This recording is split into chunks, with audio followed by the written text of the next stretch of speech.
නමෝ තස්සේ භගවතෝ අරහතෝ සම්මා සම්බුද්දස්සේ නමෝ තස්සේ භගවතෝ අරහතෝ සම්මා සම්බුද්දස්සේ නමෝ තස්සේ භගවතෝ අරහතෝ සම්මා සම්බුද්දස්සේ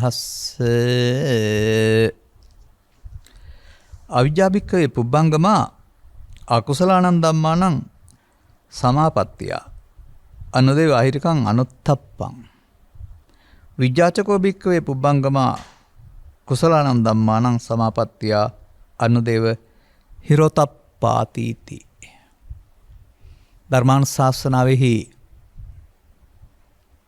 සදහවර අනුග්‍රහක දායකත්වයේ දරන්නා වූ මේ මොහොතට සහභාගී වෙන්නා වූ පවුලේ පින්වතුන් ප්‍රමුඛවට සිටින්නා වූ ධර්මශ්‍රවණාබිලාසී සදහවර පින්වතුනි, ඔබ අපට ඉදිරිපත් කරනවා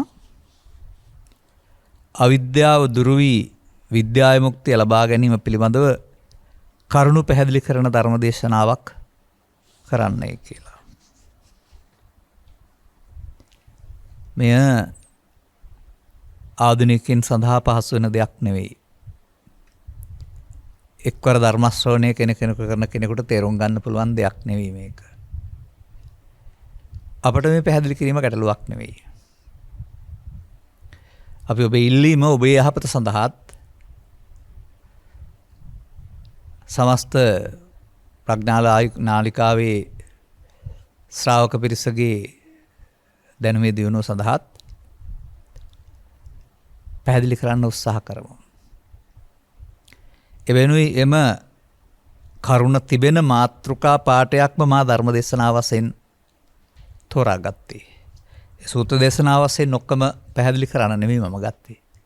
ඒකේ තියෙන තේමාව අරගෙන ඊට පස්සේ අපිට මේක අපේ ජීවිතවලට ගලපන්න පුළුවනි. සැබවින්ම අවිද්‍යාව කියන පදේ ලෝකේ තියෙනවා. අධ්‍යාපනයේදී ඒක උගන්වනුත් ලබනවා. අවිද්‍යාව සහ අවිජ්ජා එකක් නෙවෙයි දෙකක්. අවිජ්ජා කියන්නේ අවිද්‍යාව තුළ තියෙන තුනෙන් එකක් විතරයි. අවිද්‍යාව තුළ තවත් තුනෙන් දෙකක් ಜಾතිත් තියෙනවා. නමුත් එය අනුගමනීය ප්‍රතිපදාවක් මට්ටමට දියුණු කරන ලද අර්ථයකින් සමාජයේ භාවිතා වෙන්නේ නැහැ. නොදැනීම කියලා කියයි. චතුරාර්ය සත්‍ය නොදැනීම කියලා කියයි. ඒ වචනෙන් උත්තර දෙන්න පුළුවන් අය ඉන්නවා. නමුත් අපි ඒ අර්ථයේ ජනනය කරන්නට නෙවෙයි මේක ගන්න මේ. බුදු සමයේ කරුණු දෙකක් මට පැහැදිලි කරන්න කියලා කිව්වොත්, කරුණු දෙකකින් පැහැදිලි කරන්න කිව්වොත් එහෙම සම්පූර්ණ බුදු සමය මා කියන්නේ බුදුරජාණන් වහන්සේ පහළ වූ සමාජයේ මානව වර්ගයේ ක්‍රියාකලාපයට අවිද්‍යාපත්‍ය සංඛාරා කියලා. බුදුන් වහන්සේ ලෝට එලි කළ දෙයට මම කියනවා විද්‍යා විමුක්ති කියලා. ඒ අවිද්‍යා අන්ධකාරයේ අතපතගාමින් භවගමන සසර ගමන ඇවිදින අයට එයින් මිදීම සඳහා හෙලි කළ මඟ තමයි විද්‍යා විමුක්ති කියන්නේ.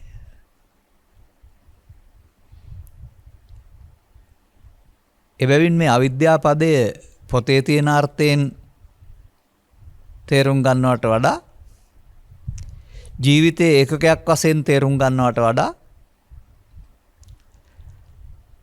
ඔබ ජීවත් වෙනකොට ගත කරන්නා වූ ජීවිතය තුළ පාවිච්චි කරන්නා වූ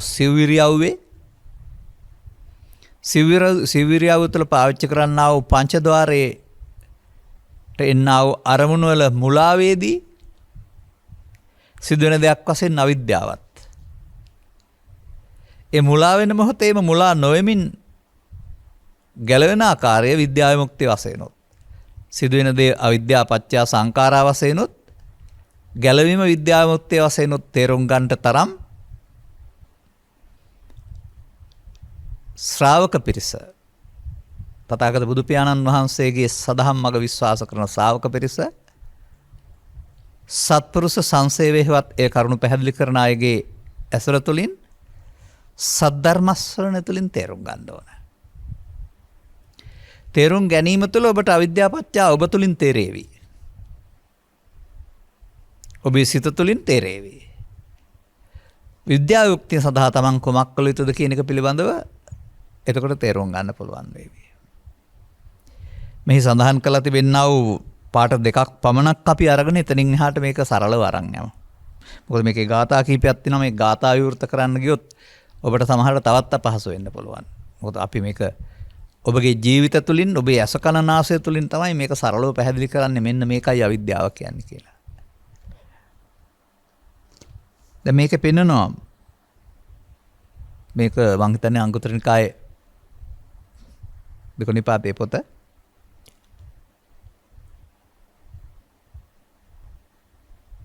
දිනක් තථාගත බුදු පියාණන් වහන්සේ භික්ෂුන් වහන්සේලා කළ ආමන්ත්‍රණයක සඳහා භික්ෂුන් වහන්සේලා සඳහා කළ ආමන්ත්‍රණයකදී තමයි උන්වහන්සේලාට මේ කරුණ පැහැදිලි කරලා තිබෙන්නේ.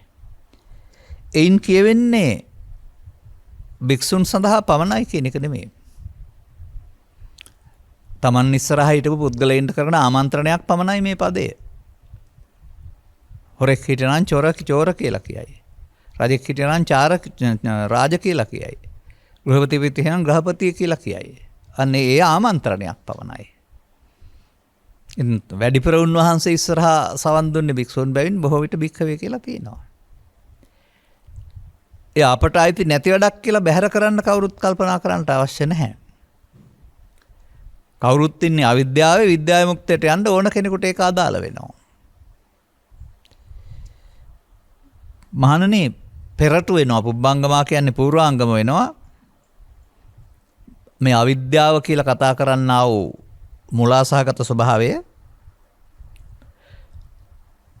අකුසලානං ධම්මානං සමාපත්තියා. අන්න ඒකට අවිද්‍යාව ප්‍රදාන වෙනවායි කියලා තියෙන්නේ.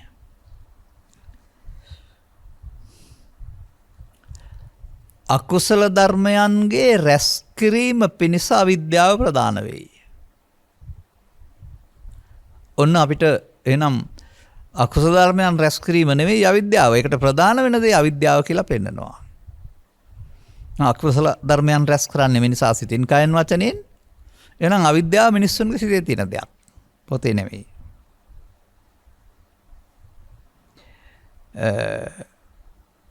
ඒකට තව උදව්වක් පෙන්නනවා අහිරිකං අනුත්තප්පං. එහි විපාකයට එහි දුකට ඇති ලැජ්ජා නැති බය නැති බව. අහිරික අනුත්තප්ප කියන්නේ පවට ලැජ්ජා නැති බිය නැති බව. ඒක පස්සෙන් තව උදව් කරනවා කියලා තියෙනවා. ඒ දෙකක් තියෙනවා නම්. ඔන්න එක පදයක් ගන්න. අනිත් පදය විජ්ජාචකෝ භික්ඛවේ පුබ්බංගමා කුසලානං ධම්මානං.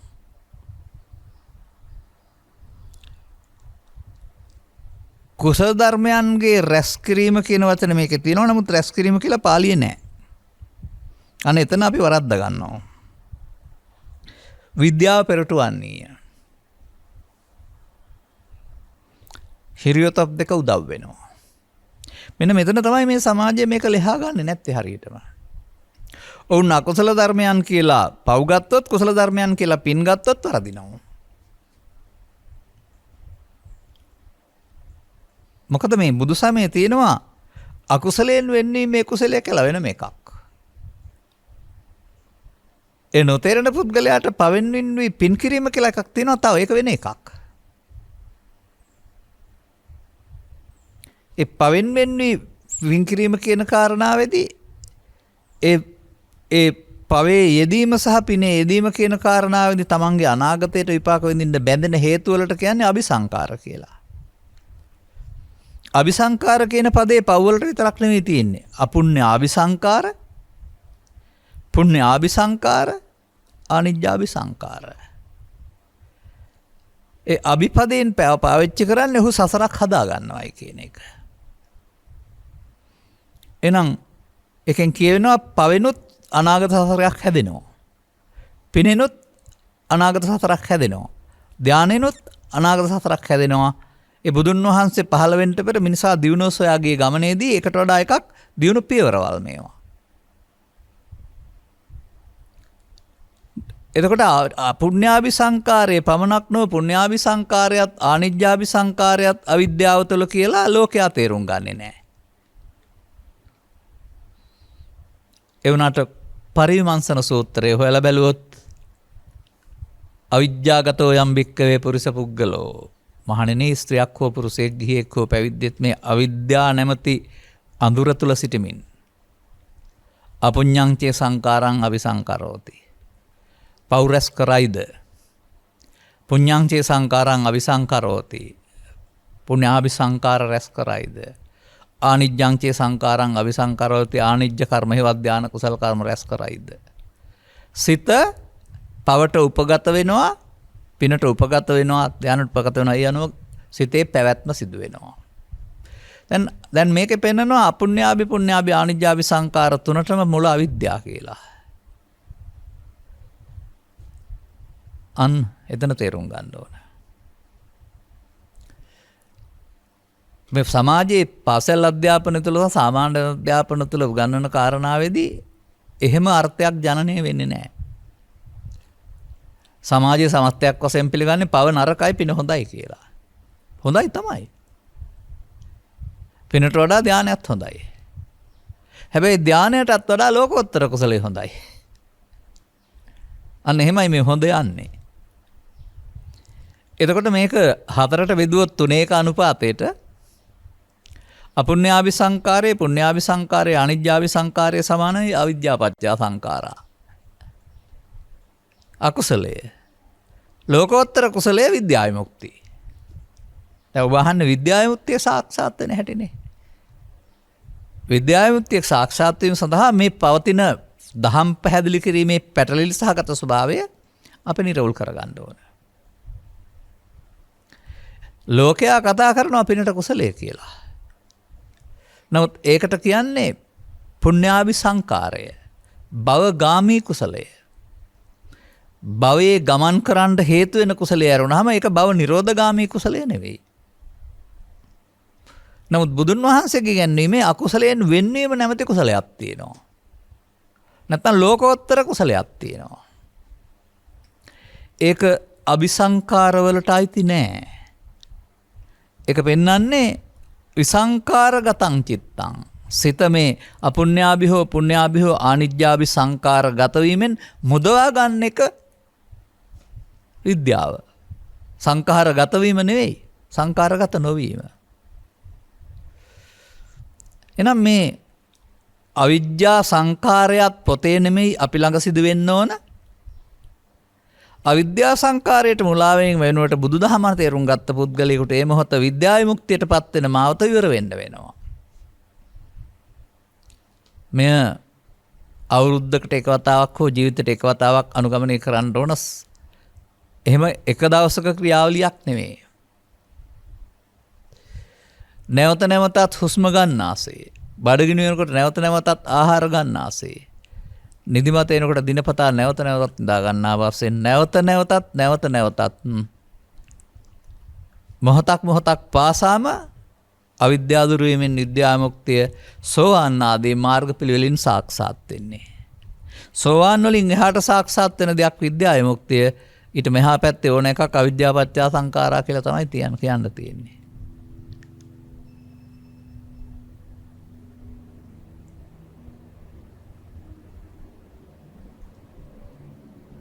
එතකොට අපි මේ පටිච්චසමුප්පාද දහම් පෙළක් කියලා එකක් ඉගෙනගෙන තියෙනවානේ. ඒක තිබෙනවා ඔක අවිද්‍යාපච්චය සංඛාරා කියලා. ඒක සිංහලට පරිවර්තනය කරලා තිනවා අවිද්‍යාව නිසා මිනිසුන් කුසල කර්ම රැස් කරයි. අන්න එතනින් නම් එනවා ඒක. කුසලත් කර්ම අකුසලත් කර්ම ධානත් කර්ම. එනම් සත්‍යය සසර ඇවිදින්නට කර්ම රැස් කිරීම අවිද්‍යාව තුළ. අන්න එහෙම දකින්න සමාජය කල්පනා කරලා නැහැ. පව් රැස් කිරීම පමණක් අවිද්‍යාව තුළ, පින් රැස් කිරීම විද්‍යාව තුළ කියලා හිතනවා සමහර විට. දැන් මේ කර්ම කියන වචන හතරට බෙදලා අරගෙන අර වගේ අනුපාත තුනකට බෙදුවොත් එහෙම මේ ත්‍රිපිටකයේ පවතින කර්ම වර්ග හතර සමහර සමාජය දන්නේ පාප කර්ම ගැන විතරයි. සමහරු දන්නවා පාප කර්ම සහ පුණ්‍ය කර්ම ගැන. සමහරු දන්නවා පාප කර්ම, පුණ්‍ය කර්ම, ධාන කර්ම ගැන. නමුත් බොහෝ දෙනෙක් ඊටත් එහා පැත්තට තවත් කර්මයක් තිබෙන බව කර්මක්ෂය කිරීමේ කර්මය කියලා දන්නේ නැහැ. මේ කන්න කර්මයයි, සුඛ කර්මයයි, කන්න සුඛ කර්මයයි, කර්මක්ෂය කිරීමේ කර්මයයි කියලා හතර එකට අරගෙන අපි බෙදුවොත් අර කර්ම රැස් කිරීමේ කර්ම තමයි කන්න කර්ම කියලා කියන්නේ. පාප කර්ම. කර්ම රැස් කිරීමේ කර්ම තමයි සුඛ කර්ම කියලා කියන්නේ. කර්ම රැස් කිරීමේ කර්ම තමයි කන්න සුඛ කර්ම කියලා කියන්නේ. එතකොට පාප කර්ම, පුණ්‍ය කර්ම, පාප පුණ්‍ය කර්ම තුනම කර්ම. කර්ම රැස් කිරීමේ කර්ම. එහෙනම් ඒවා ඔක්කොම කර්ම මාර්ගය තුල නැත්නම් අවිද්‍යාව තුල. මේ තුනම ක්ෂය කිරීමේ කර්මය කියලා එකක් තියෙනවා. කර්මක්ෂය කිරීමේ කර්මය. ඒක කර්ම රැස් කිරීම නෙමෙයි, කර්මක්ෂය කිරීම. අරක අවිද්‍යාව, මේක විද්‍යාව. කර්ම රැස් කිරීම අවිද්‍යාව, කර්මක්ෂය කිරීම විද්‍යාව. දැන් ඔබට විද්‍යා විමුක්තිය සාක්ෂාත් වීම සඳහා ඔබට කර්ම රැස් කිරීම වෙනුවට කර්ම ක්ෂය කිරීම තේරෙන්න ඕන.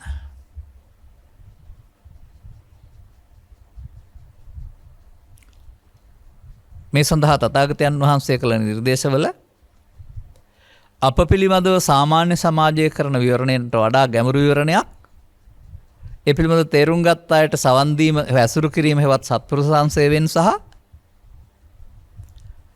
අනතුරුව උන්වහන්සේලා හෝ ඔවුන් පැහැදිලි කරන කරුණු ඔස්සේ සද්ධර්ම ශ්‍රවණයෙන් අදාළ තැනට ඇවිත් ඉන්න ඕන. ගයක් හදන්න අත්විවරම ප්‍රධාන වෙනවා වගේ මේ විද්‍යා විමුක්ති මග යාම සඳහා අවබෝධය අත්විවරමයි. එසේ නොමැතිව කවුරු හරි කිව්ව පවණින්, ඉඳගෙන හිටපු පවණින්, ඇස් දෙක පියාගත්ත පවණින්, මොකක් හරි කර්මස්ථානයක් දුන්න පවණින් මේක සිදු වෙනවයි කියලා හිතන්න එපා. මේක මොහොතින් මොහොත අපි අතර සිදුවෙන වරදක් මේ අවිද්‍යා සංකාරය කියන්නේ. ඒ මොහොතේම එයින් මිදෙන්න අපි දැරිය යුතු උත්සාහයක් තමයි විද්‍යා විමුක්ති කියලා කියන්නේ. මොහොතින් මොහොත වරදිනවා නම් මොහොතින් මොහොත හදන්නත් ඕන. ඒ මොහොතේ වරදිනවා නම් ඒ මොහොතේම හදන්න ඕන. වැරදුනෙන් පස්සේ හදන්න බෑ ඒක. මෙන්න මෙහෙමයි මට මේක තරමක් දුරට විස්තර කරන්න පුළුවන්කමක් තිබෙන්නේ. අනතුරු මේ සිදුවන්නේ පොතේ නෙවෙයි. පොතේ පවතින්නේ ඔබේ ඇස තුළ, කන තුළ, නාසය තුළ, දිව තුළ, කය තුළ, සිත තුළ සිදුවෙනා වූ ඒ ධර්මතාවය පිළිබඳ පෙළ දහම. අපි පොතෙන් ගන්න ඕන අපි තුළ සිදුවෙන දේ පිළිබඳව පෙළ දහම් පෙළ. පෙළ දහම දෙපැත්තටම තියෙනවා. පෙළ දහම අවිද්‍යා සංකාර පැත්තටත් තියෙනවා. ඒක අපි ළඟ සිදුවෙන්නේ කොහොමද කියලා අපි තේරුම් ගන්න වෙනවා. පෙළ දහම විද්‍යා විමුක්තිය පැත්තටත් තියෙනවා. අන්න ඒක අපි තේරුම් අරගෙන අනුගමනය කරන්න ඕන. නමුත් මේ ඔබ ඉදිරිපත් කළ පෙළ දහම තරමක් අපහසුයි. මේවදු පෙළ දහම් 7ක් හෝ 8ක් මේ ත්‍රිපිටකයේ තියෙනවා. ඒ 8ම පාවිච්චි කරන්න ඕනේ නැහැ කෙනෙක්. එකකින් මේ වැඩේ කරන්න පුළුවන්. එදා සමාජයේ තිබුණ දහම් පෙළවල් ආශ්‍රයෙන් වෙන්න පුළුවන්. සර්වඥතා ඥානයේ ප්‍රතිඵලයක් වශයෙන් වෙන්න පුළුවන්. උන්වහන්සේ එකම න්‍යායක් පෙන්වන්න නැතුව න්‍යාය 8ක් විතර පෙන්වලා තිබෙනවා. නමුත් මොන න්‍යායෙන් ගත්තත් මේ අපි කතා කරන විද්‍යා විමුක්තියට තමයිපත් වෙන්නේ. අනිත් අය වෙන නමක් තියෙන්න පුළුවන්. දැන් මෙන්න මේ ඔබ ඉගෙනගෙන තිබෙන මෙන්න මේ පෙළ විතරක් ඔබ විශ්වාස කරන්න එපා. ඔය ඔබේ ජීවිතය අරගෙන ජීවිතය ඉස්සර ජීවිතය සහ මේ ජීවිතය සහ පසු මතු ජීවිතය කියලා තුනකට බෙදලා පෙර ජීවිතයේ කරන කුසල අකුසල කර්මයන්ගේ එකතු කිරීම අවිද්‍යාපත්‍ය සංඛාරා කියලා ළමින්ට උගන්වනවා. ඒ නිසා මේ ජීවිතයේ විඥාන නාම රූප සලආයතන පස්ස වේදනා තණ්හා උපාදාන භව කියන කාරණා ටික උගන්වනවා මේ ජීවිතේට. ඊළඟ ජීවිතයට ජාති ජරා මරණ උගන්වනවා. මේ ආත්ම තුනේ පටිච්චසම්පාදයේ ළමින්ට උගන්වන හදව පෙලක් කරුණාම කිසිම සත්‍යක් මේකේ නැහැ. ඒක පටිච්ච සමුප්පාදයක් නොවේයි. පටිච්ච සමුප්පාදය කියන වචනට අර්ථයක් තියෙනවා. ඒ අර්ථයට කිසි විටකත් මේක ගැලපෙන්නේ නැහැ. ඔය ඉන්ද්‍රිය භාවනා සූත්‍රයේ තියෙනවා පටිච්ච සමුප්පන්නං. සූත්‍රවල තියෙනවා චක්කුංච පටිච්ච, සෝතංච පටිච්ච. ඒ පටිච්ච පදේ තේරුම මොකද්ද බලන්න. ඒක ඇස තුල, කන තුල, නාසය තුල, දිව තුල, කය තුල මොහතකින් හමු වීමක්. අදාළ හේතු සහ ප්‍රත්‍ය හමු වීමක්. හමු වීම නිසා එක්වර හට ගැනීමට කියනවා පටිච්ච සමුප්පාද කියලා. හමු වීම නිසා එක්වර හට ගැනීමෙන් සසරට බැඳෙනවට කියනවා අනුලෝම පටිච්ච සමුප්පාදේ. හමු වීම නිසා හටගත්තාම බැඳෙන්නේ නැතුව අවසන් කරනවට කියනවා පටිලෝම පටිච්ච සමුප්පාදේ. පටිච්චසමුපාදයේ පොතේ තියෙන එකක් නෙමෙයි. මිනිස්සුන්ගේ ඇහැ තුල, කන තුල, නාසය තුල, දිව තුල සිදුවෙන ක්ෂණික ක්‍රියාමාර්ගයක්. ඇසට දකින්න බැරි සියුම්ම කල්පනා කිරීමෙන් ග්‍රහණය කරගන්න පුළුවන් දෙයක්. නම් ඇස තුල නම් පටිච්චසමුපාදයේ සිදුවෙන්නේ ඇස තුල තමයි අවිද්‍යා සංකාරය තියෙන්න ඕන. කන තුල තමයි අවිද්‍යා සංකාරය තියෙන්න ඕන. නාසය තුල තමයි අවිද්‍යා සංකාරය තියෙන්න ඕන. එපමණක්ද නෙවෙයි, එතනම තමයි විද්‍යාවේ මුක්තිය තියෙන්න ඕන. මේ පසුගිය මොහොතක මා දේශනා කළා සංවර කියලා සූත්‍රයක්. ඒකේ ඔය ඇසේ කනේ නාසයේ දිවේ කයේ වරද්ද ගන්න එක අසංවරයේ විදිහටත්, නිවැරදි කරගන්න එක සංවරයේ විදිහටත් දේශනා වෙලා තිබෙනවා. මේකට අපි තව මොනවද දැනගන්න ඕන? මේකට දැනගන්න ඕන අපි මව් කුසින් බිහි ජීවිතාසන දක්වා ජීවත් වෙන කයේ තනි පුද්ගලයෙක් කියන අදහස නෙවෙයි. එහෙම බලන්න බෑ අපිට මේක. කය සිතේ දෙකේ එකතුවක් කියලා දකින්න වෙනවා. කය තුල අවුරුදු 80ක් 90ක් පුද්ගලයෙක් වශයෙන් පෙනුණා වුණාට සිත තුල එහෙම එකක් නෑ. සිත තුල නිරන්තරයෙන් උපතක් සහ මරණයක්. ඇසෙන් කනට, කනෙන් නාසයට, නාසයෙන් දිවට, දිවෙන් කයට, කයෙන් සිතට සහ ඇස තුලමත් සතුටේ, දුකේ, කනගාටුවේ, ලෝභයේ, දේශයේ, මොහේ, ඊර්ෂ්‍යාවේ, ක්‍රෝධයේ, වෛරයේ හට ගැනීම සහ මරණයක්. කයින් එක පුද්ගලයෙක් හිටියට සිතින් මොහොතක් පාසා මිය යනවා. මේ න්‍යාය බුදුන් වහන්සේ එලි කරලා තිබෙනවා අපි පිළිගන්න ඕන. මේ න්‍යාය අපිට ඊට පස්සේ ආශිර්වාදයක් වෙනවා තේරුම් ගත්තාම. කොහොමද අංගුත්තර නිකායේ ඒකක නිපාතයේ මේ න්‍යාය පැහැදිලි කරලා තිබෙන්නේ? නාහං වික්ඛේ අඤ්ඤං ඒක ධම්මං සමනුපස්සාමි. මහණෙනි මම මේ අන්න එක දහමක් දකින්නේ නැහැ මගේ බුදු ඇසින්වත්. යං එවං ලහු පරිවත්තං යතිදං චිත්තං. කිසියම් ආකාරයකට හටගත්ත ගමන්ම නැසෙනවද වේගෙන් සිත තරම් වෙන දෙයක් ලෝකේ නැහැ. ඒ සඳහා උපමාවක්වත් කරන්න මමවත් සමත් නැහැ කියලා බුදුන් වහන්සේ වදාරනවා. මෙන්න මේ චිත්ත න්‍යාය ඔබ තේරුම් ගන්න ඕන, ඔබ තුල සිදුවෙන බව පිළිගන්න ඕන. කුඩා දරුවෙක් වැඩට යන ලෑස්ති වෙච්ච අපච්චිගේ අතේ ඉඳගෙන අඬනවා යන්න බෑ කියලා. දාලා යන්න බෑ අපච්චි කියලා. අම්මා අනිත් පැත්තෙන් චොක්ලට් එකක් හරි මොකක් හරි පෙන්නපු ගමන් අපච්චි අමතකයි චොක්ලට් එකට හිත ගියා. අන්න වෙනස් වුණා සිත. ඔබත් කිසියම් ආකාරයක දුකකින් ඉන්නවා. ඔබට දරුවෙකුගේ හරි නැත්නම් කෙනෙකුගේ විභාග සමත් වෙන ප්‍රතිඵලයක් හම්බ වෙනවා. ඔබ දුක පැත්තකින් තියලා උද්දාමයටපත් වෙනවා. දුක ඉවරයි සතුට ඉපදුනා. අන්න එහෙම ඔබ තුළ මේ එක එක දේවල් ඉපදීමක් මැරීමක් තියෙනවා කියන එක පිළිගන්නකෝ ඇත්තක් නේ. අන්න එහෙම බුදුන් වහන්සේ පැහැදිලි කරන්නේ මව් කුසෙන් ඉපදීමක් මැරීමක් ගැන විතරක් නෙවෙයි. ඒක මේ ඉපදීම මැරීම තුලින් ඉපදින්න හේතු තිබ්බහම තිබුණ දෙයක්. ජීවිතය තුළ නැවත වතාවක් සිත් වශයෙන් ඇසෙන් කනේ නාසයේ දිවේ කයේ ඉපදෙමින් නැසෙනවා. ඉපදෙමින් නැසෙන කාලය තුළ ඉතිරි නැතුව අවසන් වෙන්නේ නැති ලෙස ඉතිරි වී අවසන් වෙන්නට අපි විසින් ගෙතීමක් නැත්තම් වරදක් කරනු ලබනවා. අන්න අවිද්‍යාව. සසර මේ මොහොතේම නිම කරන්න තියෙන වෙනකොට සසර හදන්න අපි ලෑස්ති කරගන්නවා. ලහු පරිවර්තන අපිට අමතක වෙනවා. මෙන්න මේ නිසා මේ ලබාගත් මොහොතේ පවෙන් හෝ පිනෙන් හෝ ධානයෙන් ඔබ සසරට අනාගත සසර සඳහා හේතුවක් තියනවාද? ඒ තියෙන ඕන එකක් අවිද්‍යාව. මේ මොහොතේ ඔබට සසර හදන්න නැතුව අවසන් කරන්න පුළුවන්ද? ඒකට අර ලහු පරිවර්තන න්‍යාය උදව් කරගත්ත හැකි. ඒකට කියනවා සාක්ෂාත් වෙනා වූ විද්‍යා විමුක්තිය. සාක්ෂාත් වෙනවා කියන එකේ තේරුම පාඩම් වෙනවා, තේරෙනවා, පේනවා කියන එක නෙමෙයි. Tamanට හිමි වෙනවා කියන එක. දැන් ඉතින් මම සෑහෙන දුරක් ඔබට මේක පැහැදිලි කරන්න උත්සාහ කළා.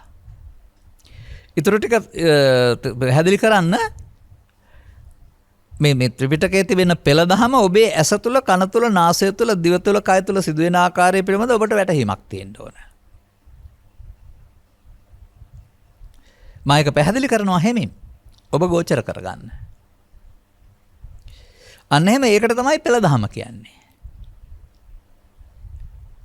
දැන් අපිට මේ ලෝකේ ජීවත් වෙනකොට දොරවල් පහටම රූප, ශබ්ද, ගන්ධ, රස හමු වෙනවනේ.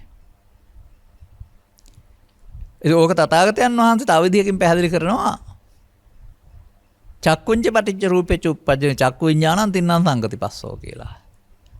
ඕන තරම් ඔබ ඔය දේශකයන් වහන්සේලා ඕක කියනවා අහලා ඇති. මම දහස් වතාවක් කියලා ඇති. සෝතංච පටිච්ච සද්දෝච උප්පජ්ජ සෝත විඥානං තින්නම් සංගතිපස්සෝ දොරවල් හයටම තියෙනවා. මේ ඇසට ඇසේ පෙනීම ඉදිරියෙන් තිබෙන රූපයක සෙවණැල්ල එහෙම නැත්නම් සිහිපත් කර දීම. ඒ පිළිබඳ මේ තුන එකතු වෙනවා. තුන එකතු වෙනහම මෙතන හට ගන්නවා පැරණි සංකල්පයක් හිතට එනවා. මේ තුන එකතු වීම පස්සේ කියලා නෙමෙයි තේරුම් ගන්න ඕනේ. මේ තුන එකතු වීමෙන් Taman මින් පෙර හදාගත්තා වූ බයක්, කනගාටුවක්, දුකක්, ශෝකයක්, වෛරයක් ඒ මොහොතේ හිතට එනවා. මලමින්දියට පණිනවා කියලා මම කියන්නේ. මලාතීතයක් වර්තමානයට ඇදලා ගන්නවා කියලා මම කියන්නේ. දැන් මෙන්න මේක ඇහැ තුළ සිදු වෙනකොට කියනවා ස්පර්ශය ප්‍රත්‍ය වෙනවා විඳින්න. හතුරා නම් හතුරා වශයෙන් දුක් විඳින්න, මිතුරා නම් මිතුරා වශයෙන් සැප විඳින්න. ඇලෙනවා නම් ඇලෙන්න, ගැටෙනවා නම් ගැටෙන්න. ඒත් පස්සපච්චා වේදනා එහෙත් තියෙනවා, කනෙත් තියෙනවා, නාසෙත් තියෙනවා, හයටම හරි කාලයට අනුව අපි එහෙම කෙටි කරන්නේ නැත්නම් ඔක්කොම කියන්න වෙලාවක් නැහැ.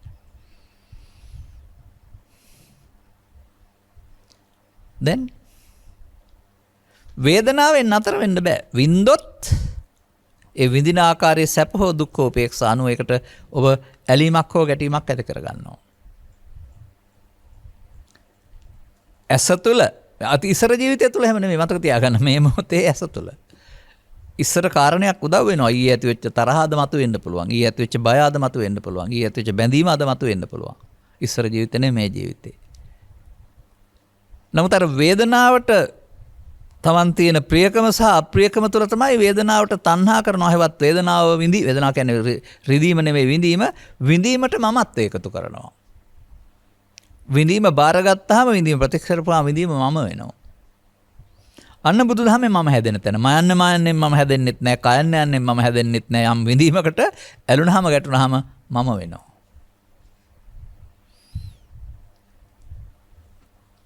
තණ්හා වුණොත් උපාදාන. ගැලවෙන්න බැරි ආකාරයට බැඳීමකටපත් වීමට කියන නමක්, චිත්තාභ්‍යන්තර ගත වීමට අවශ්‍ය හේතු සැකසීමට කියන නමක් උපාදාන. ඇහි, කනේ, නාසයේ, දිවේ, කයේ ඕනෑම එකක් තුළ අරමුණක් තුළ මේක සිදු වෙනවා. රූප උපාදාන, ශබ්ද උපාදාන, ගන්ධ උපාදාන, රස උපාදාන, පොට්ටබ්බ උපාදාන, ධම්ම උපාදාන. උපාදාන පත්‍යා භව. අදින් පසුව හෙටට අනිද්දට මතු ජීවිතයට ගන්න පුළුවන් විදිහට චිත්තාභ්‍යන්තරයේ හේතුවක් සැඟ වෙනවා. ඒකට කියනවා භව. කර්ම භව, උත්පත්ති භව.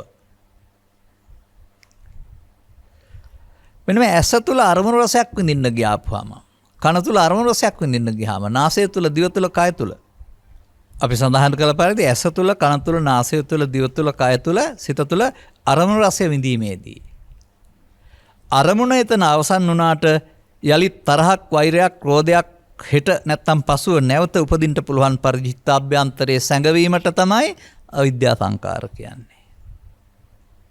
අතීත එකක් නෙමෙයි, දැන් සිදුවෙන දෙයක්. ඒ නිසා පටිච්චසම්පාද පිළේ තියෙනවා තණ්හා උපාදාන භව අවිද්‍යා සංකාරා කියලා. අරමුණක් තුළ තණ්හා උපාදාන භව වීම අවිද්‍යා සංකාරයයි. ඔන්න අර මේකට ගත්තාම අර හේතු ඉතුරු වෙන එකට තමයි කර්ම රැස් වෙනවා. අකුසල කර්ම රැස් වෙනවා කියන්නේ. අකුසල කර්ම රැස් වෙනවා කියන්නේ. අකුසල කර්ම නෙමේ කර්ම රැස් වෙනවා කියලා ගත්තොත් හරි. මොකද මේ සෑහෙන කාලයක් තුල අපිට මේ කර්ම කියන පදයට පාප කියන අර්ථයක් අරගෙන කුසල කියන අර්ථයට හොඳ එකක් අරගෙන පව්පින් කර්ම කියන අර්ථයෙන් තමයි සමාජයේ භාවිතා කරන්නේ. නමුත් අවිද්‍යාව පත්‍ය සංඛාරා කවුරු හරි කුසලයක් කියලා කියනවද? නෑනේ. අවිද්‍යාව පත්‍ය සංඛාරා කුසලයයි. ඒ අවිද්‍යාව පත්‍ය සංඛාරයෙන් වෙන්වීම කුසලයයි. යන්න අකුසලයෙන් වෙන්වීම කුසලය. ඉතින් අකුසලයෙන් වෙන්නේ මේ කුසලය වෙනයි. පවෙන් වෙන්වී පින් කරන එක වෙනයි. මේ දෙක එකක් නෙවෙයි. පවෙන් වෙන්වී පින් කරන්න බෞද්ධ ඉන්නත් පුළුවන්, ලෝකේ ඉන්න ඕන කෙනෙකුට පුළුවන්. බුදුදහම දැනගත්තේ නැති වුණාට.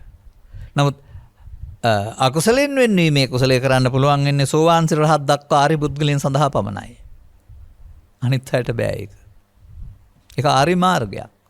ඇයි ඒක විද්‍යා විමුක්තියනේ තියෙන්නේ. විද්‍යා විමුක්තිය හම්බ වෙනවද පෘථග්ජනයට? නෑ. ඒකයි ඔබ මට දුන්න මාතෘකාවට මම කැමතියි. මට මේ ගැටලු නෑ. නමුත් සමාජයට උතරම් පහසුද මම දන්නේ නෑ. ඉඳලා හිටලා වුණත් එබඳු මාතෘකාවක් දෙනවට මං හරි ආසයි. මොකද සියලු දෙනා නැතත් මේවා මේ තාක් තේරුම් ගනිමින් යන පිරිසක් මේ සමාජයේ ඉන්නවා. එබැවින් ඔවුන්ගේ හිතසුව වෙන සිද්ධ වෙනවා. තව ඔබ අහලා නැද්ද මෙහෙම? දස අකුසලය. ඔබ ඉගෙන ගත්ත පාසල් පොතෙන් ගන්නකො ප්‍රාණඝාත, අදත්තාදාන, කාමිත්‍යාචාර 10යි. මුල 10 පැත්තකින් මුල බත්තාම ලෝභ දේශ මොහ. අකුසල මූලේ ලෝභ දේශ මොහ. අකුසලයෙන් වෙන්වීම කුසලයයි. ඒ මොකක්ද? අකුසලයෙන් වෙන්වීම කුසලය කියන්නේ පින් කරන එකද? මුල අලෝභ දේශ මොහ. අන්න ඒක තමයි ආර්ය මාර්ගය. මේ මොහොතේ මේ අරමුණට මුලා වී චිත්තාභ්‍යන්තරයට හේතු ඉතුරු කොට අවසන් කිරීම සංයෝජනයයි. සංයෝජනය කියන්නේ සසරට බැඳෙනවා කියන එකනේ. ඉතින් සංයෝජනයට බැඳෙන ක්‍රියාමාර්ගයක් කරලා කොහොමද සංයෝජන කැඩෙන්නේ? සසර ගමන නිමා වෙන්න මොකද කරන්නේ? සංයෝජන කඩන්න ඕනේ. නම් සංයෝජන බැඳෙන තැනට අවිද්‍යාව පත්‍ය සංඛාරා කියනවා. කැඩෙනකොට විද්‍යා විමුක්ති කියලා කියනවා. එමයි ඒ කාරණාව. දැන් මේක අපි මේ පෙළක් තුල කතා කරන්නේ. අනතුරු අපිට අර විද්‍යා විමුක්ති පෙළත් කතා කරන්න පුළුවන් මෙහෙම. අනතුරු ඒක තේරුම් ගත්ත පුද්ගලයා තේරුම් ගත්තනම් එදා පටන් ප්‍රායෝගික වෙන්න වෙනවා. මේ පෙළ දහම පොතේ තියෙන පෙළ දහමේ දෙපැත්ත පළවෙනි පැත්ත දැනට ලෝකේ ඕන කෙනෙක් ගාව සිදු වෙනවා. දැන් මම පෙන්නපු ඔය තින්නම් සංගති පස්සෝ පස්සපච්චා වේදනා වේදනාපච්චා තණ්හා තණ්හාපච්චා උපාදාන උපාදානපච්චා භව කියන එක දැනගන්න ඕනේ නැහැ. බෞද්ධයා තුලත් අබෞද්ධයා තුලත් දේශීය තුලත් ජාත්‍යන්තර තුලත් ඕනෑම පුද්ගලයෙක් තුල ඇහි කනේ නාසයේ දිවේ කය සිදු වෙන්නා වූ සියුම් දහමක් මේ. එවඳු ඇසක් තුල මේ සියුම් දේවල් විග්‍රහ කරන දහමක් මේ ලෝකේ තියෙන කිසිදු ආගමික පොතපතක මම දැකලා හැම නැහැ. මම හිතන් සියලු ආගම් වලට අයිති පොතපත් පරිහරණය කරපු කෙනෙක් අපි. ඒ මනෝවිද්‍යාත්මක දහම විග්‍රහ කරන්න සමත් කතුවරයෙක් ඉඳලා නැහැ. බාහිර වශයෙන් පුද්ගලයෙක් වශයෙන් සංවරය හොඳ නරක දෙක මුල් කොටගත් සංවරය නැත්නම් අපේ බුදුදහමේ සඳහන් පව්පින් දෙක මුල් කොටගත් සංවරයක් කරුණාම මේ අවිද්‍යාවයි විද්‍යාවයි නෝ දෙකට බෙදපු සංවරයක් දේශනා කරන්න බුදුවරයෙක්ම ඉන්න ඕනේ. ඒ සියුම් දහම ලෝට ඉස්මතු වීම තමයි බුද්ධ කෘත්‍ය කියලා කියන්නේ. ඒ සියුම් දහම ලෝකේ පවතින එක තමයි මිනිස්සුන්ගේ වාසිය. Tamanටත් ග්‍රහණය කරගෙන අනුගමනය කරන්න පුළුවන්. අන්න ඒක ලෝකේ තියෙනවට කියනවා විවටෝ විරෝචති.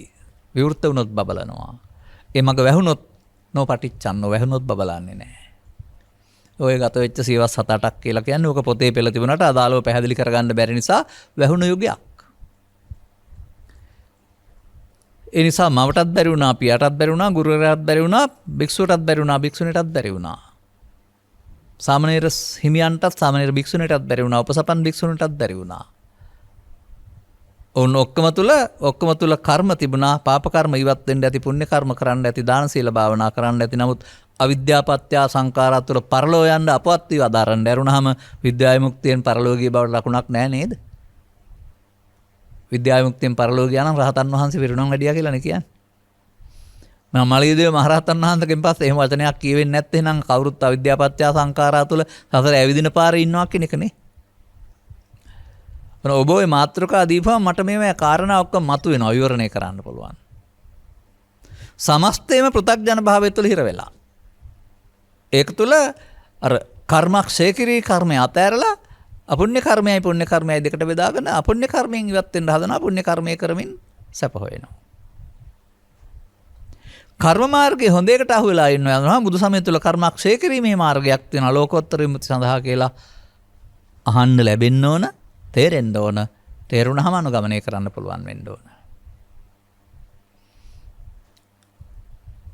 දැන් මෙන්න මේ විදිහට අපට අපි තුල මේ අපි කතා කරන ඇහැට රූපයක් පේනවා රස විඳිනවා කියන තැන කනට ශබ්දයක් ඇහෙනවා ඒ මිහිරා මිහිර විඳිනවා කියන තැන ඒ අපි දකින දෙයට එහා යමින් මමත්වයෙන් ගැනීමෙන් යලි විඳීමේ ඕනකමක් සහිතව සසරේ යලි උපදවා ගන්නට හේතුවක් ඉතුරු වීම අවිද්‍යාපත්‍ය සංඛාරා. ඒක දැනගන්න ඕනේ කරමින් ආවේ ඒක තමයි අනන්ත සංසාරේ ඒක තමයි කරන්නේ. දැන් බුදුවරයෙකුගේ කරුණු පැහැදිලි කිරීම තුළ තමන් ළඟ සිදුවෙනා මේ මුලාව තේරුම් ගැනීම පළවෙනියෙන්ම කෙරෙන්න ඕන තමන් පිරිහෙන මාර්ගයේ යමින් ඉන්න බව. තමන් භවගාමියෙක් බව. තමන් සසරේ ඇවිදීමේ යානයට ගොඩවලා ඉන්න බව. ඔය සාමාන්‍යයෙන් තියෙන යාන හෙලිකොප්ටර් යාන, ගුවන් යාන, ජෙට් යාන ඒ යන්න පුළුවන් දුර තියෙනවානේ එක එක. හෙලිකොප්ටර් යාන යන්න පුළුවන් සෑහෙන දුරක් විතරයි. ගුවන් යානෙ ඊට වඩා ටිකක් ඉහළින්, ජෙට් යානෙ ටිකක් ඉහළින්. ක්‍රොකට් යානෙට අභ්‍යවකාශයත් එහා ගිය. ඒ වගේ මේ කර්මය කියන්නේ යානයක්. පාප කර්මයේ යානෙ ගොඩ වෙලා සත්වෝ කයෙන් ගියේ නැති වුණාට අපායට යනවා. පුණ්‍ය කර්මයේ යානෙ ගොඩ වෙලා සත්වෝ මිනිසුන් අතර හෝ දෙවියන් අතරට යනවා. ධාන කර්මයේ යානෙ ගොඩ වෙලා සත්වෝ රූපී අරූපී බඹතල යනවා. ඔවුන් භවගාමී යානෙ යරුණාම බුදුන් හෙලි කළ භව නිරෝධගාමී යානෙට උඩ හම්බෙලා නැහැ කාටවත්. යානෙ කියන්නේ ගුවන් යානෙ ගුවනින් යන්න උදව් වෙනවා කියන එකනේ. ඒ අර්ථයෙන් මම මේ පාවිච්චි කරන්නේ. මොකද මේ වචන සිංහලයේ තියෙනකොට බුදුන් වහන්සේ වදාලාට වඩා හොඳට සිංහලයේ වචන තියෙනවා පාවිච්චි කරන්න. පාලියේ තරම් වචන තියෙන නැතුව ඇති. අවුරුදු 2000 ගාණක් සංකීර්ණ වුණා වූ එහෙම නැත්නම් ඒකට කියන්නේ සංකීර්ණ වෙනවා නෙමෙයි පරිණාමය වුණා වූ භාෂාවක් අපිට තියෙන්නේ. එක වචනෙට වචන 50 100 තියෙන ඒවා තියෙනවා. ඉතින් ඒ නිසා තේරෙනවා නම් කතා කරන්න වචනක් තියෙනවා ඕන තරම් පැහැදිලි කර සිංහලෙන් තරම් හොඳට පැහැදිලි කරන්න පුළුවන් දහමක් බුදුදහම පැහැදිලි කරන්න පුළුවන් භාෂාවක් මම දකින්නේ නැහැ ලෝකේ තියෙනවායි කියලා. ඒ වගේම අපි ඉගෙන ගත්තේ සිංහල චතුර්ලෙස අපිට සිංහල කතා කර හැකි. ඔබ ඉගෙන ගත්තේ සිංහල ඔබට වටහා ගත හැකි. නමුත් ධර්මය කියන්නේ භාෂාවක් නෙමෙයි. භාෂාවෙන් තේරුම් කරලා දුන්නාම අනුගමනීය ප්‍රතිපදාවට භාෂාවක් නැහැ. දැන් එතකොට මේ සමාජයේ අවිද්‍යා පත්‍ය සංඛාරා තුළ භවගමන හදන සංයෝජනයෙම නේද ඉන්නේ. සංයෝජනය කියන්නේ සතරට බැඳෙනවා කියන එක. පළවෙනි සංයෝජනේ බලන්න මොකද්ද කියලා. සක්කාය දිට්ඨි. සක්කාය කියන්නේ මොකද්ද? අර ඇහැට හම් වුණ අරමුණ, කනට හම් වෙන අරමුණ, ඒක රූප වේදනා සංඥා සංකාර පහට අයිති. ඒකට එන දේ තණ්හා උපාදාන වශයෙන් ගැනීමට තමයි දිට්ඨි කියන්නේ. මම කොට ගන්නවා. අරමුණ සක්කාය දිට්ඨිය ගත්තාම බැඳෙනවා සංයෝජනය වෙනවා. එතකොට ස්කන්ධ පහ පංච උපාදාන ස්කන්ධය වෙලා සැලී උපදින්න හේතුවක් ඉතුරු වීම අවිද්‍යා පත්‍ය සංඛාරා. එහෙම ඉතින් පොතපත හෝ දේශකින් වහන්සේලා පැහැදිලි කරනවද මම දන්නේ නැහැ. මට ওই හැමෝටම සවන් දෙන්න වෙලාවකුත් නැහැ. ඕනෑම දේශකින් වහන්සේ කෙනෙකුගේ දේශනාවක් දෙකක් බලනවා මම. බලලා ඉතින් කොතනින් හරි මුලින් කිව්වට අගට යන්න බැරි බව හොයා ගන්නවා. එතනින් එහාට අහන්න දෙයක් නැහැ. නමුත් ඔබ මේ වගේ මාතෘකාවක් අපිට ඉදිරිපත් කරපුවම අපිට ලැබී තිබෙන කාලයට අනුව අපි වැඩේ ගොඩ දහන හැටි කියලා දෙන්න දන්නවා. මේ පෙළදහම ආශ්‍රයෙන් අපේ හිතුවක්කාර දෙයක් නෙමෙයි මේ ත්‍රිපිටකයේ තියෙන පෙළදහම ආශ්‍රයෙන්.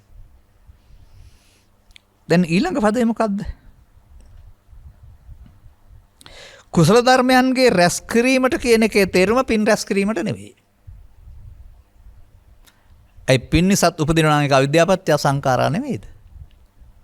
නමුත් සෝවාන් සකෘදාගාමි අනාගාමි අරිහත් කියන කාරණා හතරටපත් වෙනකොට නූපන්න කුසල් උපදිනවා කියන්නේ සෝවාන් වෙනවට. උපන්න කුසල් වැඩි දියුණුවා කියලා කියන්නේ සකෘදාගාමි වෙනවට. ආන්න ඒකයි එතන නූපන්න කුසල් ඉපදී උපන්න කුසල් වැඩි දියුණුව කියලා කියන්නේ. ඒකනේ අකුසලෙන් වෙන්නීමේ කුසලේ ලෝකෝත්තර කුසලේ. මේ අර්ථයෙන් ගන්න දන්නේ නැති එකයි තියෙන්නේ. එතකොට ඒකට උදව් වෙන්නේ මොකද්ද? අර රැස් කරන්න උදව් වුණේ අහිරික අනොත්ප්ප. එහෙම නැත්නම් ඒ අරමුණට ඇලෙන්න ගැටෙන්න තියෙන ලැජ්ජා බය නැතිකම නැත්නම් එකතු වීම. දැන් හිරියොත්ප්ප කියන එකේ තේරුම කුසල චෛසිකේවත් ඒකෙන් වෙන්වීමට බල පවතුරන්න පුළුවන් චෛසික දෙකක්. අකුසල කුසල චෛසික කියලා වෙනව ගන්නවනේ සද්දා සති හිරියොත්ප්ප. අන්න ඒවා භාවිතා කරන පුද්ගලයාට අකුසලයෙන් වෙන්වෙන්න බලය ලැබෙනවා මේවෙන්. ඒවා දිනු වෙනකොට.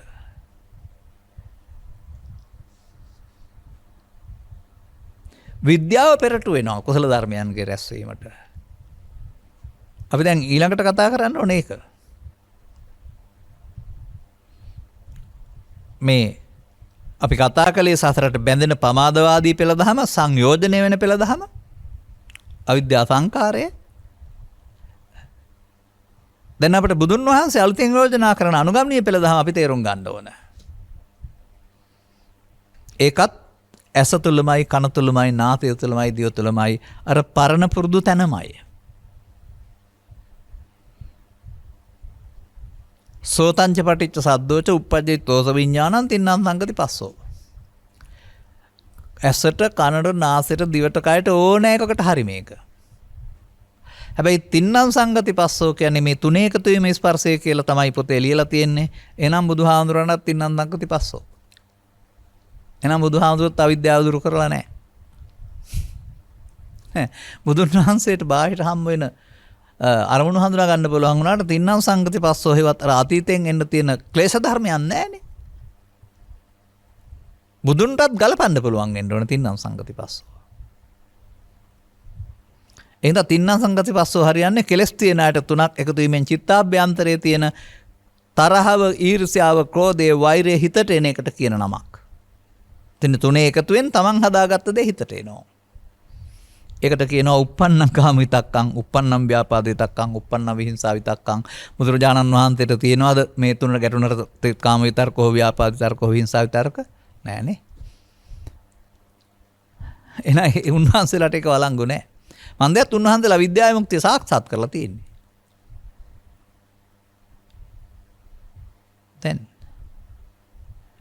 දැන් මෙතන තමයි මේ සසර හදන සහ සසර කඩන සන්දිස්ථානය. සංසාරේ මොකද කළේ? මේකට එනකොට එකතු වුණ එක. අසුරු ගසන සැනකින් ලෝභයට, දේශයට, මොහයට, ඊර්ෂ්‍යාවට, ක්‍රෝධයට, වෛරයට ආපු ගමන් ක්‍රියාත්මක කළා. ගැහුවොත් ගැහුවා, බැන්නොත් බැන්නා, පලිගත්තොත් පලිගත්තා, වැරදි කළොත් දඬුවම් දුන්නා, රිදෙව්වොත් රිදෙව්වා. ඒ තමයි එකතු වීම කියන එකේ සිංහල අර්ථය. නමුත් අර ලහු පරිවත්තන් කියන එකේ තේරුම ආව නැසෙනවා. නැසෙන්න නොදී එකතු වෙනවා. නැසෙන එකට එකතු අල්ලා ගන්නවා. අලුතෙන් හදන්නේ බලපුවාම. ආපු එකට අයිතිය තියෙන්නේ නැසෙන්න. අපි තමයි මේකට මේ එකතු වෙලා අලුතෙන් වර්තමානයේ හදා අනාගතයක් හදන්නේ. වර්තමානයේ ඒකට තමයි අර වේදනා කියන්නේ, විඳීම කියලා කියන්නේ. තණ්හා උපාදාන භව කියන්නේ ඒක ඔස්සේ අනාගතයක් හදනවට. මෙන්න මෙහෙම වර්තමාන ඇස තුල, කන තුල, නාසය තුල මිනිසා සසර හදා ගන්නා බව සසරක් තියනව නෙවෙයි. එම් පවිනුස් සසර හදන්න පුළුවන්. ඒකට අපායේ පැත්තට. පිනෙන් සසර හදන්න පුළුවන් කාමසුගතියේ පැත්තට. ධානයෙන් සසර හදන්න පුළුවන් රූපී අරූපී බවල පැත්තට භවගාමී. මේ උගුලෙන් ගැලවෙන්න බුදුවරු පහළ වුණා යරුනහම මේ උගුලේ හොඳ එක උගන්වන්න බුදුහාමුදුරුවෝ පහළ වුණේ නැහැ. අපේ රටේ බුද්ධ ධර්මයේ තියෙන මේ උගුලේ හොඳ එක උගන්වන එක. බුද්ධ ධර්ම කියලා. අනේ ඒවයි අපිට සමාජයට එලි කරන්න ඕන කාරණාව. හොඳයි මම මේ වගේ උදාහරණයක් කියන්නම්. ඔය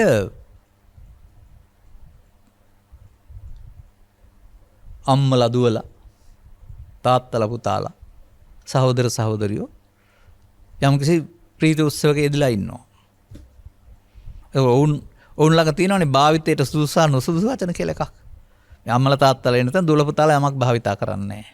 අම්මලා තාත්තලාත් කියන්නේ නැහැ. මෙතෙන් එනවා මේක උත්සව උන්මාදයක් නිසා මත්පැන් බී ගත්ත කට කැඩිච්ච මිනිස්සෙක්. කඩකඩිච්ච කියන්නේ කඩකඩිලා නෙමෙයි කඩකඩිච්ච වචන කියන. එවනම් දෙපිට කැපෙන වචන කියන.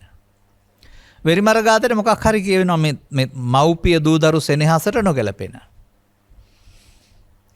ඒක ඇතුළත තියෙන දේ දරුවන්ට තේරෙන්නේ අම්මට තාත්තට තේරෙනවා. ඒ උත්තරේ දෙන්න කටට එනවා. ඔබටම මේ අත්දැකීම ඇති. මම නම් මගේ මව්පියන් ඉස්සරහ මට හරියට මතක තියෙනවා මේව. දැන් කියන්න උත්තරේ ආවා. මොකටද මං කියන්නේ කිව්වා කියලා හිතේ තියාගන්න.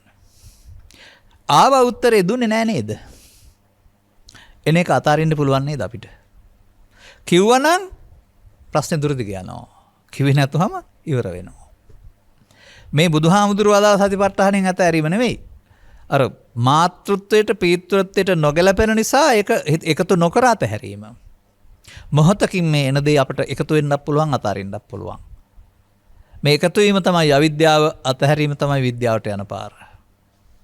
අම්මා හෝ තාත්තා හෝ ඉඩකඩම් හෝ අතහැරීම නොව මේ ආපු වටක නමක් තියෙනවා. මේ මොහොතට මේ හිතට එන එකට ඊර්ෂ්‍යාව, ක්‍රෝධය, වෛරය කියන වචන තියෙනවා. නැත්නම් ත්‍රිවිධ විතර්ක කියලා කියනවා. කාම විතර්කයේ උපදිනවා, ව්‍යාපාද විතර්කයේ උපදිනවා, විහිංසා විතර්ක කියන්නේ එන අදහස. මේ විතර්ක තුනේ අභ්‍යන්තරයේ බුදුන් වහන්සේ පෙන්නනවා තියෙන්නේ පාපකාරී චේතනාවක් කියලා. වදයට ලක් කරන්න, බන්ධනයට ලක් කරන්න, පැහැර ගන්න, ගමෙන් පන්නන්න, සතු දේවල් උදුරා ගන්න. එහෙම නැත්නම් පෙස්සන් ගහලා රස්සාව නැති කරන්න. එහෙම නැත්නම් ඔහු සතු වස්තුව Taman සත්නක වෙන විදිහට යන්ත්‍ර මන්ත්‍ර ගුරුකම් කියන්නේ. නොපෙනෙන බලවේගයක් තුළ ඔහුගේ ජීවිතය අඩපව. අන්න ඒව සඳහා ඇතුළතින් බලපාන එකට කියනවා ලෝභ, දෝෂ, මෝහ. නැත්නම් කාම විතර්ක, ව්‍යාපාද විතර්ක, විහිංසා විතර්ක. එහෙනම් ඒ මොහොතට මේවා ආපුහම මිනිස්සු මොකද කරන්නේ? අතාරිනවද, එකතු වෙනවද? ඔන්න පව් කරනවා කියන එකේ තේරුම. මේ ඊතා බලවත් සංසාරේ බොහෝ කල් කර තිබෙන බැවින් මේ ජීවිතේ පමණක් නො පෙර ජීවිතත් කර තිබෙන බැවින් මේ ජීවිතයත් ළමා කාලේ පටන්ම මේ එකතු වීම නැමැති කැත පුරුද්දට, මේ ලෝභ දේශ මොහයන්ට එකතු වීම නැමැති ප්‍රමාදවාදී පුරුද්දට, සසර හදන පුරුද්දට විශාල ශක්තියක් අපි දීලා. දැන් මේට එරෙහිව සටනක් දියත් කරන්න බුදුරජාණන් වහන්සේ උගන්වන්නේ. එකතු වීම වෙනුවට එකතු නොවීම. මොහොතකින් උපදින අරමුණට අර අම්මලා තාත්තලා මොකටද මං කියන්නේ? කිව්වා කියලා හිතේ තියාගනින් කියලා අතෑරියා. මෙන්න මෙහෙම විශාල ආවේගයක් අපේ හිත ඇතුළත වෙලා එනවා. එක එක පුද්ගලයා දියුණු කරගත්ත තරමට. මම මෙහෙම දකිනවා. ඒක ආරම්භයක් විතරයි එහාට දියුණු වෙනහැට තේරුම් ගන්න. කුංචි දරුවට බඩගිනියනවා. කිරියෝන. ඉතින් කිරියෝන කියලා කෑ ගහන්න බෑ, තේරෙන්නේ නැහනේ. අඬනවා. එතකොට දැනගන්න ඕන අම්මා දෙන්න. දැන් කිරියෝන එක කැමැත්තක්. නමුත් බාධා වෙනකොට කිරි හම්බ වෙන්නේ නැතුවම ළමයට තරහ එනවා. දැන් ඔන්න අර කාම විතර්කයේ දැන් ව්‍යාපාද විතර්කයේ බවට පත් වුණා. තව ටිකක් අම්මා එන්නේ නැත්නම් ඊට පස්සේ ඉස කැටකින් ඇද ගන්නව නැත්නම් ළඟ තිරකක් අල්ලලා විසි කරනවා. ඒ විහිංසාව විතර්කයට ගිය හැටි. මේ කුඩා දරුවගෙන් ආරම්භ වුණ මේ දේ ලොකු වෙන බෝම්බ ගහන තරමට, රටක් විනාශ කරන තරමට, කපා කොටා ගන්න තරමට මේ ත්‍රිවිධ විතර්කය පාවිච්චි කරමින් මිනිස්සු පිස්සු නටනවා ලෝකේ. කවදා හරි ඔබට තේරෙනවද? තේරුම් ගන්න පුළුවන් වෙයිද? මේ වැරදි ඔක්කොම කරන්නේ මිනිසුන් නොව මිනිසාගේ චිත්තාභ්‍යන්තරයේ බලවත් වුණ කාම විතර්කයේ, ව්‍යාපාද විතර්කයේ, විහිංසා විතර්කයේ විසින් බව, මිනිසාට දුක් දෙන්නේ මේ තුන් දෙනා බව, මේ තුන් දෙනා අපේ හතුරු බව. එනම් මේ තුන් දෙනා එලව ගන්න එක තමයි විද්‍යා විමුක්තිය කියලා කියන්නේ. එලව ගන්න හැංගිච්ච තැනට ගිහින් අදලා එලවන්න බෑ. ආවහම එලවන්න ඕන.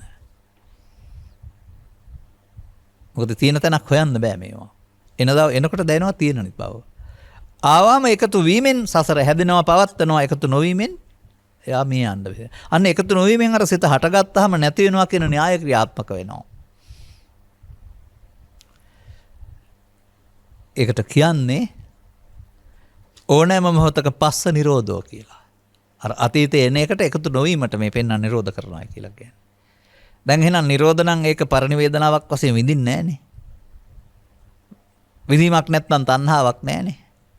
තණ්හාවක් නැත්නම් උපාදානයක් නැහනේ. උපාදානයක් නැත්නම් භව නැහනේ. දැන් දහම් පෙළට යන්න. තණ්හා උපාදාන භව නම් අවිද්‍යා සංඛාරා. තණ්හා නැත්නම් උපාදාන නැත්නම් භව නැත්නම් විද්‍යා විමුක්ති. නැවත නැවතත් අරමුණෙන් අරමුණට නොඇලී අවසන් කිරීම තුළ ඔබ යන්නේ විද්‍යා විමුක්තියට. මෙන්න භාවනාව. තථාගත බුදු පියාණන් වහන්සේ මේ ධර්ම න්‍යායන් තුල ඔබ සසරේ ඇලෙන හැටි කියලා දෙනවා අවිද්‍යා සංකාර තුල. ඔබින් ගැලවෙන හැටි කියලා දෙනවා විද්‍යා විමුක්තිය තුල. විද්‍යා විමුක්තිය තුල හම්බ වෙන්නේ සෝවාන් ආදී මාර්ගඵල වලින් නිවීම. ඒක තමයි නූපන් කුසල් උපදිනවා උපන්න කුසල් වැඩි දියුණු කරනවා කියලා කියන්නේ. ඒක ලස්සනට තියෙනවා. තණ්හා උපාදාන බව අවිද්‍යා සංඛාරා. තණ්හා නැත්නම් උපාදාන නැහැ බව නැහැ විද්‍යා විමුක්තිය. ඔය තියෙන සූත්‍ර වල තියෙනවා ත්‍රිපිටකේ. ඒක එක සැරයක් නෙවෙයි. ඒ ජීවිත අවසානයේ හම්බ වෙන එකක් නෙවෙයි. නැවත නැවතත් අරමුණෙන් අරමුණට මුලාව අවසන් කිරීමේදී අතීතයේ මේ අනාගතයක් නොසැදී අවසන් වෙනවා. මෙන්න මේක තුල දකින්න ඉගෙන ගන්න අරමුණට ඇලී අනාගතය හදන එකට තමයි මගේ මම මගේ ආත්ම හිවත් නිත්සුකාත්ම වශයෙන් ගැනීම කියලා කියන්නේ. එතනින් ඒක බලන්න වෙනවා. අතීතේ එන්න ඕනේ. උප්පන්නං කාමිතක්කං කියලා දෙන උපදින්න එපා කියලා නෙමෙයිනේ. උප්පන්නං ව්‍යාපාදිතක්කං කියන්නේ උපදින්න ඕනේ ඒවා. හැබැයි ඒක නාදිවාසේති පජහති තමයි ක්‍රියාත්මක කරන්න කියන්නේ. අපි පුරුදු වෙලා තියෙන්නේ අදිවාසේති නප්පජහති නවිනෝදේති නබියන්ති කරොත්තේ නානා භවං ගමේති. ඒක තමයි සත්‍යය පුරුදු කරගත්ත පාර. ඒක බලවත්. ඒක නොකරන්න කියන එකයි මේ එකතු නොවෙන්න කියලා කියන්නේ. එකතු වීම නිත්‍ය සුඛාත්ම නම් එකතු නොවීමට අනිත්‍ය කියනවා. ඔන්න බුදුදහමේ දුකින් මිදෙන අනිත්‍ය තියෙන තැන. මේක තේරුම් ගත්තාම මට අනිත්‍ය නිසා දුකයි කියන එක පිළිගන්න බෑ.